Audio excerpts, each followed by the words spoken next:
کیا اعجاز سے نوازا ہے عثمان غنی کو، اتنی محبت. اور یہ محبت کہ عثمان سے تو محبت، جو عثمان سے محبت کرتا تھا رسول اللہ اس سے محبت کرتے تھے، جو عثمان سے بغض رکھے اس سے حضور کو بغض ہوتا تھا. حضرت جابر کی روایت ہے، آئیے سند کے ساتھ میں پڑھ دوں، اس سے ایک اہل سنت کا عقیدہ بھی پتہ چلے گا کیسے کیسے لوگ گمراہ کرتے ہیں. بھائی بریلوی لوگ بڑے سخت ہوتے ہیں صاحب، بڑے سخت. اب بریلی سخت نہیں ہوتے، ایمان کا مطلب ہی سخت ہونا ہوتا ہے. پلپلے پن کو ہی منافقت بولتے ہیں. اگر پلپلا پن ایمان ہے تو پھر منافقت کس چیز کا نام ہے بھائی؟ پھر سختی کا نام ایمان ہے، پلپلاہٹ کا نام منافقت ہے. یہ بھی ٹھیک، وہ بھی ٹھیک، ادھر بھی ٹھیک. اب ذرا یہ حدیث سنیے اور حوالے بھی سنیے. یہ وہابی آپ کو حدیث کبھی نہیں سنائیں گا. یہ اتنا بڑا دین کا چور ہے کہ اس سے بڑا کوئی چور نہیں ہوا ہے آج تک. حضرت جابر رضی اللہ تعالیٰ عنہ کہتے ہیں قال اوتی رسول اللہ صلی اللہ علیہ وسلم بے جنازتی رجل یصلی علیہ. حضور کی خدمت میں ایک جنازہ لایا گیا، ایک شخص مر گیا مدینے میں، اس کا جنازہ لایا گیا. حضور سے کہا گیا یا رسول اللہ فلاں ابن فلاں مر گیا ہے، نماز جنازہ پڑھا دیجئے. فلم یصلی علیہ، رسول اللہ نے اس کی نماز جنازہ نہیں پڑھائی. کہا میں نہیں پڑھاؤں گا اس کی نماز جنازہ، انکار کر دیا. فقیل یا رسول اللہ صلی اللہ علیہ وسلم ما رأینک ترکت الصلاۃ علی احد قبل ھذا.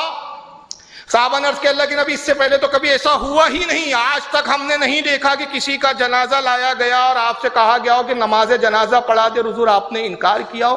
آج پہلی مرتبہ ہم دیکھ رہے ہیں کہ آپ نماز جنازہ پڑھنے سے انکار فرما رہے. اس کی وجہ کیا ہے، کیا سبب ہے؟ قال انہ کان یبغض عثمان فابغضہ اللہ. میں اس کی نماز جنازہ اس لیے نہیں پڑھا رہا ہوں کہ یہ عثمان سے بغض رکھتا ہے، لہذا اللہ اس سے نفرت کرتا ہے. تو انہوں نے کہا میں اس کی نماز جنازہ نہیں پڑھاؤں گا. کس کی نہیں پڑھاؤں گا؟ جو عثمان سے بغض رکھتا ہے. اور یہ حدیث چھوٹی موٹی کتابوں میں نہیں ہے، وہاں بھی نہیں بتاتا. یہ ترمذی شریف میں ہے یہ حدیث.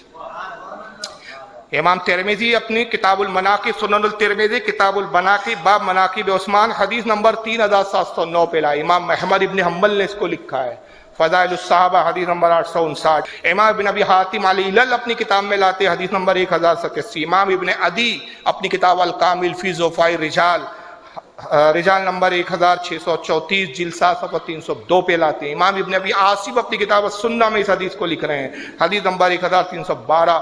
امام قاضی عیاض نے اس کو اپنی کتاب الشفا میں لکھا جلد 2 صفحہ 255. سمجھ رہے ہیں آپ؟ کس کی نماز جنازہ نہیں پڑھائی حضور نے؟ عثمان سے. اور جو نبی سے بغض رکھتا ہے اس کی جنازے کی نماز تم پڑھو گے؟ نہیں، ریلیشن دیکھنا پڑتا ہے، محلے میں رہنا پڑتا ہے. ٹھیک ہے محلے میں رہو، جنت میں تھوڑی رہنے ملے گا تم کو. پھر رہ لو محلے میں ہی رہ لو، ہے نا.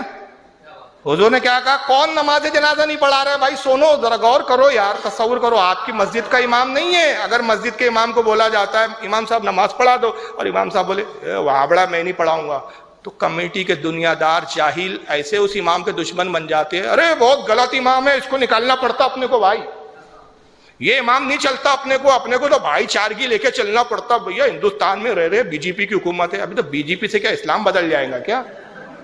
بی جے پی کیا نمرود و فرعونوں کی بھی حکومتیں آ کے چلے گئی. یہ کون سی حکومت ہے جو ہمیشہ رہیں گی؟ بڑے بڑے آ کے چلے گئے، چنگیز خان چلے گیا، ہٹلر چلا گیا، نمرود چلا گیا، فرعون چلا گیا. یہ کس کھیت کی مولی ہے بھائی؟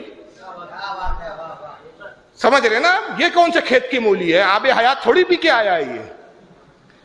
نہیں، ریلیشن مینٹین کرنا پڑتا ہے. تو تم نے اسلام کو سمجھا نہیں ہے. اگر یہی ریلیشن مینٹین کرنا ہے تو ایک حدیث اور سنا تو مجھے بڑی پسند ہے یہ حدیث. اب یہاں تو کیا بات تھی کہ میں نے حضور نے کہا میں اس کی نماز جنازہ اس لیے نہیں پڑھاؤں گا. یہ کس سے بغض رکھتا ہے؟ مجھ سے نہیں، اللہ سے نہیں، عثمان سے. جو عثمان سے بغض رکھتا ہے نبی اس کی نماز جنازہ نہ پڑھے. تو عثمان سے افضل تو عمر ہے، عمر سے افضل تو ابو بکر ہے. تو جو ابو بکر سے بغض رکھے اس کی نماز جنازہ ہم کیسے پڑھیں گے؟ جو حضرت عمر سے بغض رکھے اس کی نماز جنازہ ہم کیسے پڑھیں گے؟ اور جو نبی سے بغض رکھے تو نماز جنازہ ان کی نہیں ہوں گی. یہی وجہ ہے کہ جب سرکار کا وصال ہو رہا تھا تو اللہ کے نبی نے ایک صحابی کو بلایا. یہ رازدار نبی ہے ان کا خطاب. صحابی کا نام ہے حذیفہ ابن یمان. کیا نام ہے صحابی کا؟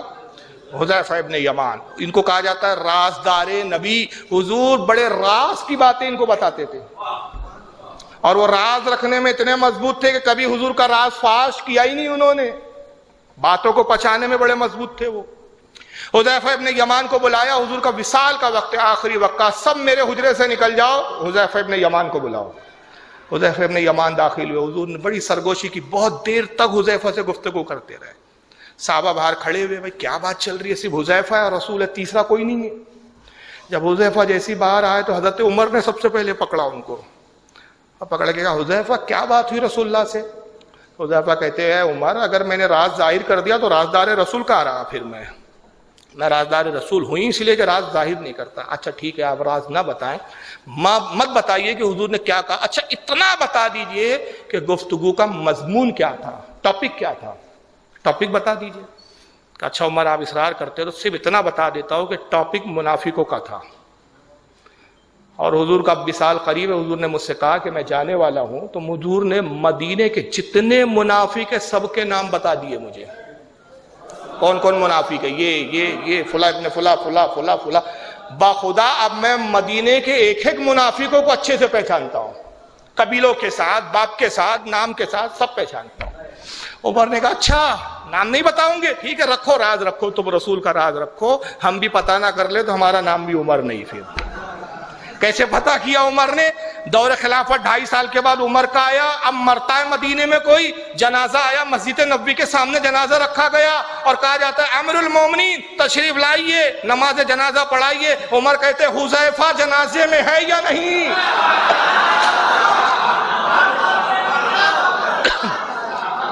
حذیفہ ہے جنازے میں؟ ہاں حذیفہ ہے، تو آیا نماز پڑھا دی۔ حذیفہ نہیں ہے، نہیں پڑھاؤں گا، منافق ہے، ڈال دو گڈھے میں، ٹھوس دو اس کو۔ تو اب ایک جملہ کہہ دوں، لوگ کہتے ہیں پانچواں مسلک کہاں سے لایا؟ معاف کرنا ہے تو پانچواں بول رہا ہے، ہم اس کو پانچواں چھٹواں مانتے ہی نہیں۔ 4 مسلک کی ترجمانی کا نام ہے مسلک اعلیٰ حضرت، ترجمان ہے، مسلک نہیں ہے یہ، ترجمان ہے۔ یہ پانچواں تو بول رہا ہے، مسلک اعلیٰ کی ضرورت کیوں پڑی؟ اس لیے کہ ہم نے دیکھا کہ ایک زمانہ وہ ہے کہ جہاں ایمان کا سمبول حذیفہ بن گئے تھے، جہاں حذیفہ ہے وہاں ایمان ہے، جہاں حذیفہ نہیں وہاں منافقت ہے۔ اس زمانے میں اعلیٰ حضرت اہل سنت کا ٹریڈ مارک بن گئے، جہاں اعلیٰ حضرت ہے وہاں ایمان ہے، جہاں اعلیٰ حضرت نہیں وہاں ڈاؤٹ ہے۔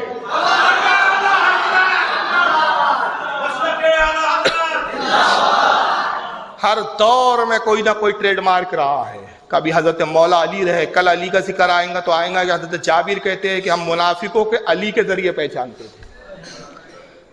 تو ہر کوئی پہچان ہوتی ہے اپنے اپنے زمانے میں، تو اس زمانے کی پہچان اعلیٰ حضرت ہے، اور یہ پہچان ہم نے نہیں بنائی ہے۔ شیخ ابو صالح کمال مکی رحمۃ اللہ علیہ شافی فرماتے مسلک تو شافی ہے مگر اعلیٰ سے محبت کتنی کہتے جب کوئی ہندوستان سے اور کسی باہر کے ایشیا سے کوئی آتا ہے ہمارے پاس اور ہم جاننا چاہتے ہیں کہ سنی ہے کہ وہابی ہے، تو یہاں کے تو سب ہماری حساب کی بولی بولتے ہیں، تو ہم نے یہ پیمانہ بنایا کہ ہم مولانا احمد رضا کا ذکر چھیڑ دیتے ہیں، چہرے پہ خوشی آئی سمجھ لیتے ہیں ہمارا اپنا سنی ہے، چہرہ بگڑا جغرافیہ، ہم سمجھتے اس کے چہرے کا جغرافیہ نہیں بگڑا ہے، اس کا ایمان بگڑا ہوا ہے۔